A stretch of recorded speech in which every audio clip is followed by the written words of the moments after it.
تريد تتغدى وفي نزوة تعال إلى موموريز. هذا عندكم البرياني ما شاء الله تبارك الله. هنا عندكم الرز الأبيض مع الدجاج الهني، دجاج بالعسل يا جماعة الخير. طلبوا مع العيش الأبيض وراح تدعي لي. خلونا نتذوق أول شيء قبول اللحم وبعدين أعطيكم رأيي. هذا القبول اللحم بصراحة وكأنه أكل البيت، لا تفوتوا.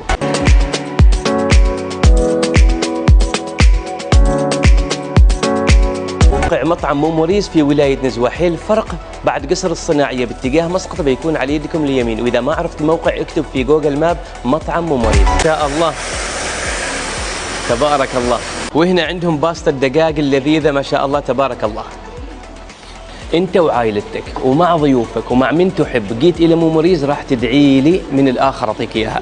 هذا عندهم عصير السيجنتشر عندهم اللي مسمينه على اسم المطعم موموريز. هذا طبعا ما شاء الله راح يحبوه كل البنات لانه لذيذ من الاخر وسويتي. اذا بتقربوا من عندهم بينك ولاد هذا العصير راح تدعوا لي انيناس مع جوز الهند لذيذ من الاخر.